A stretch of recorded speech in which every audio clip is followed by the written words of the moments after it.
Okay, so here at the 9 o'clock, woo, hey, SC2 is what we wanted there. Over at the 9 o'clock position on Shattered Temple, we have White-Ra spawning as our red Protoss player. His opponent, ever the Manor guy. Although I will note, White-Ra dropped the smiley face this time. He did indeed. We're getting closer to BM. Sheth, I believe, put a space between the colon and the parentheses. So he's a little bit happier spreading it out. So his smiley face is widening. Yeah, so White-Ra's is gone. This is as close to BM as White-Ra will actually have. Well, I mean, anyway. Sheth did win game 1, so... And he is our purple Zerg over here at the 3 o'clock position. But yes, he did take game number 1 on Antigua Shipyard. Kind of an interesting game. I think we were both in agreement that White-Ra had pretty good sense of timing with his first attack. He was outright able to deny the third. It was a good snap decision of his, but like you mentioned, just wasn't committed enough, didn't have upgrades, didn't have Robo in place, and that secondary attack when he got pulled off by Lings, it just was never going to work. Yeah, I just don't think it was a very well-timed attack at all. The first one was great. Yeah. But there's no need to push it a second time. He could have easily just taken his third. Sure.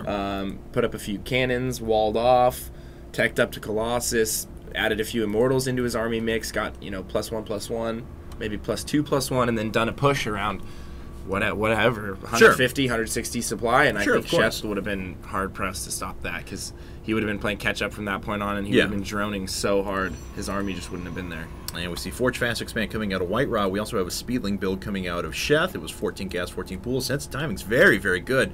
He knows how to get the last possible minerals from his drones and send them at just the... Like, I don't know if you saw there, but the third drone came back, returned its minerals when the first 2 were already sent to the extractor, so we got 5 additional minerals when other players may not have. So, I love little details like that. Maybe it's just those things I noticed, but... No, it's something that a lot of really good players do stuff like that. Yeah. I do stuff like that all the time. If you just see it sometimes, you just grab it and it's not like it's not crazy. Yeah. It's stuff that you do when you see it, but it's not something that I don't think you would see Sheth do like every game. Sure. It's something if he sees it coming and he has the time and his focus is right there, then he can react to it. Yeah, exactly. Get it done. And there we go. He pulls off almost perfectly 12 extra gas right there.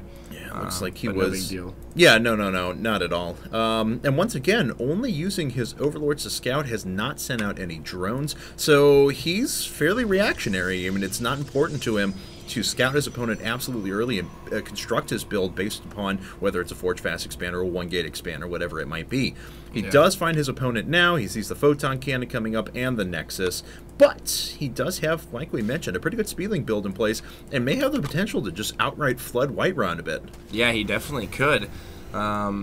Speed's going to be done here in 20 or 30 seconds. The gateway is up, but the wall is so far forward that, some Speedlings sneaking around the top isn't that far out of the question. Right. We do not see any more Speedlings in production yet from Sheth. He's got a queen, and he did get his natural going, so it doesn't look like he's going to go for a run by just yet. Oh! Let's see. That was actually pretty decent positioning on the pylon. Forces the Lynx just that farther around. Makes them take 3 hits. Back on Sheth's side of things, though, nothing too out of the ordinary yet. Still droning up, but we do have a pylon behind the hatchery, and of course that is out of vision. Interesting. Yeah. We'll see if White-Ra's able to make anything off of that. However, these 3 Lings are going to be a little bit annoying. They're going to attack this Nexus for quite a while as Zealots coming out and will eventually drive those away, but a good portion of the shields are actually going to go down on the Nexus. Ooh, cannons going up at the natural right now, though, for Sheth. I don't know if he sees this just yet. Definitely will now. He will now, but I don't know if he's going to have time to react here. He does have the Queen on the way. The drones are coming down to attack these cannons. Cannon number 1 will surely go down. Cannon number 2 is going to have a little bit more time.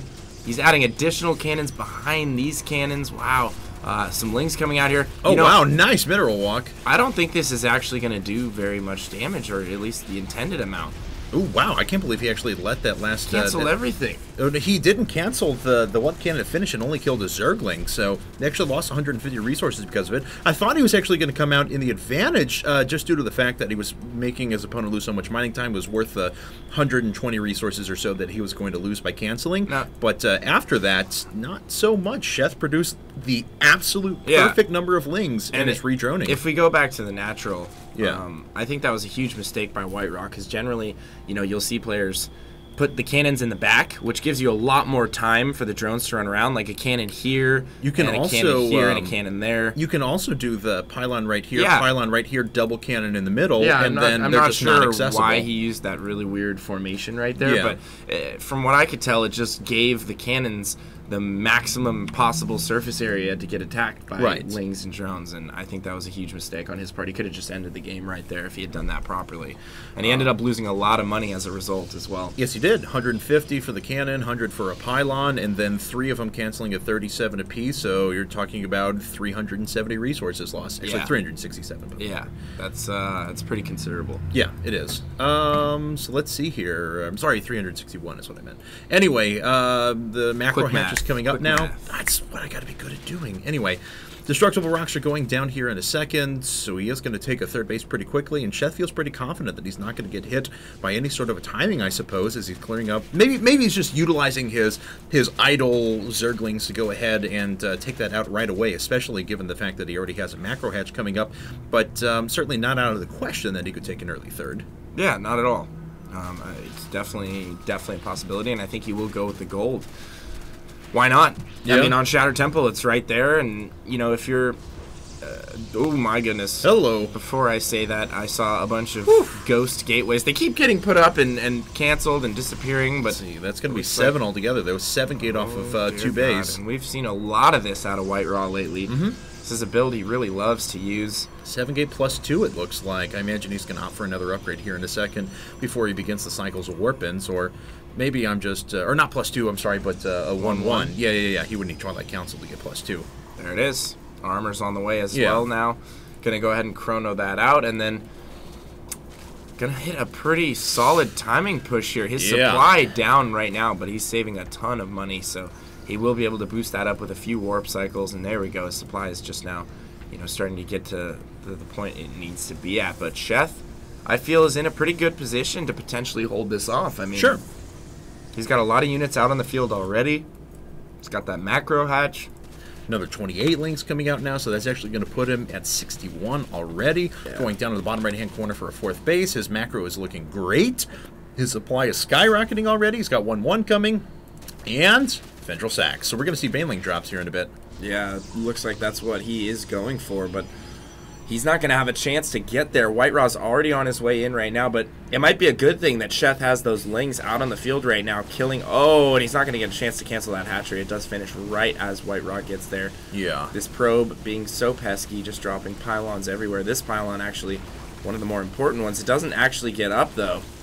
White-Ra needs to drop that again immediately. There it goes. Okay. So he should be pretty good on that front. Banelings are going to roll in here in a second, and the flank is actually happening on the back, although the Zealots are actually dealing with those pretty well. If the Banelings get in and get decent hits on the Zealots, he may be all right, but these sentries... oh, my. Those last 2 Banelings there just took out all the sentries and some Zealots. I was on the cusp of saying the sentries staying alive through this entire fight, but then they all went down to 1 Baneling. However, that being said, White-Ra still has an immense amount of units, and Sheth really just doesn't have that much to defend with. Yeah, he's pulling all of his drones now. Coming down off the ramp. The ramp is actually blocked off here between the 2 hatcheries, so White-Ra with some great surface area, and Sheth just, there's no way he's going to be able to produce enough to stop this. I think we're going to have a quick Game 2 victory for White-Ra, and there it is. Wow! The GG with the exclamation point on it, because that's really the way it went down. I mean, yeah, that was brutal. That was. I thought Sheth certainly had the ability, like you did with all those lings on the field, to be able to put a stop to that, or at least cut off reinforcements and take out those pylons that were reinforcing and stabilized. But didn't happen. Tyler leaves the game in disgust as well, and we're going to head into game number 3 here in just a second.